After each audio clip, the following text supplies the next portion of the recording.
Hey guys, I have an art journal page featuring some of the Cat Kerr foam stamps that are carried by Joggles. I'm starting out on a loose piece of watercolor paper that has a layer of gesso on it, and then I'm going to glue it into my journal. So I have this little strip of a vintage math book page, and I'm just going to take my Collage Page mat and kind of sandwich it in there with a layer under it and a layer over it. The layer on top is kind of thin, so later on you'll see it kind of like some of the paint like seep into it a little bit, but I'm fine with that. And then once that's dry, I'm going to take the reinforcement stamp by Cat Kerr and Joggles, and I'm going to use some of my turquoise Dina Wakley Media paint and a brayer to apply it. Now you do use a lot of paint, I've noticed, but so I stamp it here on my page, and then I had so much left that I can stamp it on another page and it's perfect, and I can even stamp it on another page yet. So it is a lot of paint up front, but you do get a lot of stamping out of it. So next I have my Quinacridone Magenta Liquitex acrylic ink, and I'm just going to apply that here and there over the background, spray a little water, move it around with my Catalyst tool, just kind of playing around with color at this point. And once that's dry, I'm going to take a little bit more of a concentrated color, and I was trying to add like a little bit of a swipe with my Catalyst tool, but it didn't really work out. So now I have some Martha Stewart craft paint in Pollen. It's a really nice yellow color. I've been trying to use my other paints other than my Dina Wakley paints a little more, because I noticed that I have other paints and I'm not using them, and some of them are like drying out, and I don't want that to happen. So you can kind of see where that reinforcement kind of like resists a little bit the other paint, and it really like looks like it pops. So I'm gonna make sure that layer of the pollen paint is dry, and I'm gonna add my Nickel Azo Orange, is that what it was called? And add some drips down my page. And then I'm gonna take some of my turquoise and eggplant Dina Wakley Media, and I'm gonna add some more colors here. I just really wanted to make this a bright, bold, colorful background. So I'm just kind of going to town adding my colors. I'm going to use my Catalyst tool to kind of like blend things out and move things around. Sorry, and you can kind of see on my vintage paper up there that some of the water like seeped into it, but I kind of like that variation of color. It was looking real crazy to me. So I thought, why not add some white? Because I love the way white looks on top of bright colors, and then when you scratch into it. So I'm just using my Spellbinders Tool-in-One to scratch some little tick marks into the paint. I love that lower right hand corner where you can see the teal of the reinforcement stamp. Looks like it's on top of that magenta. Oh, I love that so much. So next I wanted to do an image transfer, and because there's so many different kinds of media and paper and stuff, I thought I'd better go over the whole thing with a layer of clear gesso. So I just used the Finnabair clear gesso because it's super smooth. It doesn't have any like grit to it like some other clear gessos do, so it's my favorite clear gesso. So I have this image that I just printed it out on my regular inkjet printer. I searched black and white cathedral and got a whole bunch of these delightful windows with the arcs. I'm kind of obsessed with that lately. So I just cut it out so that it would fit on my page. And then I'm going to take my Dina Wakley Media Gel Medium, and in matte, it's not glossy, it's matte. I'm going to add a layer underneath where I'm going to put my image. I'm going to put a layer on the top of my image, and then I'm going to put it face down, and I'm really going to try hard to burnish the whole thing.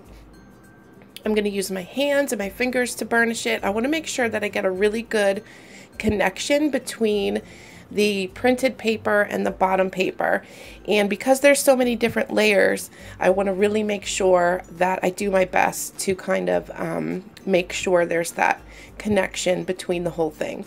And then ordinarily I would at this point peel it back and do an image transfer that way, but I dried the whole thing with my heat tool, front and back, really, really well.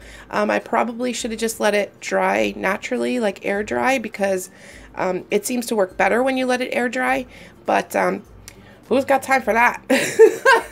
So I'm just gonna, once it's completely dry, I'm gonna spray some water on there and use my fingers to peel back that paper pulp. And you have to be careful because as you can see, there's some spots there, and I don't know if that's because I didn't burnish it that well or because I just got a little rough with it. But yeah, it didn't turn out that great. So before I have to let that marinate, what I'm going to do with that, because it's not at all like I wanted it to be. So I'm going to work a little bit more in the background and add some more colors. I have my quinacridone magenta ink, a little bit more turquoise. I added some tangerine in there, some fuchsia, Dina Wakley Media. And then I'm going to take this Crossmarks stamp by Viva Las Vegas Stamps and use some of that extra pollen paint to stamp with. And that's why I like foam stamps. This is my first experience with foam stamps, I must say.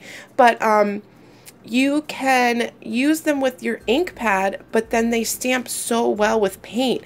And regular paint, regular like cling stamps don't stamp that well with paint. But I love foam stamps because you can do both. As you can see, I used this burst stamp with my regular StazOn ink pad, and it's so nice and crisp. And I really enjoy that. My only beef with foam stamps is that they're so big. How do you store them? Where do you store them? They take up so much space. And I have a little jail cell of a studio. It's like 10 by 10, so I don't have much space. So, okay, so I decided to outline that cathedral window with my Stabilo Marxol, which is a water-soluble black pencil, and then I'm going to fill in the spaces in between with some white gesso.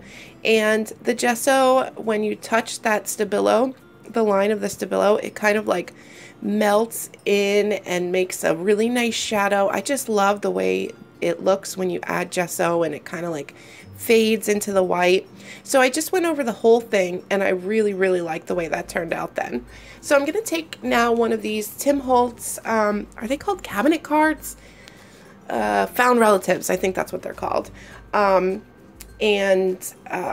like to get my own photos at flea markets, but I don't know what happened to my stash of them, so Tim Holtz it is. So I just cut her out, and I want to add a little bit of color to her because she needs some color.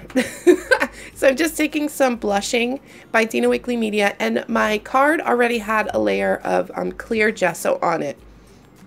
So I'm just going to add a little bit of water with my paint and color her dress in.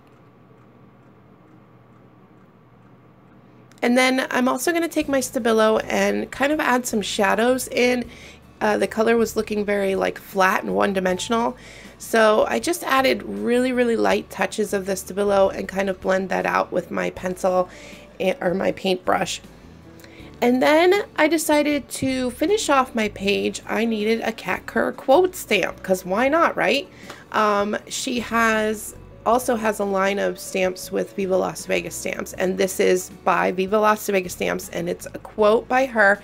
And I just stamped in on a few different colors of paper. I decided on this nice tan vintage color though, because it matched the vintage paper in the background. And I cut it apart and decided how I was happy. Once I decided how I was happy with it, I'm going to add some of that multimedia matte to the back of my little chick there. And I'm just going to smooth it all around with my finger because I hate when it like squirts out from the edges, you know? I hate that.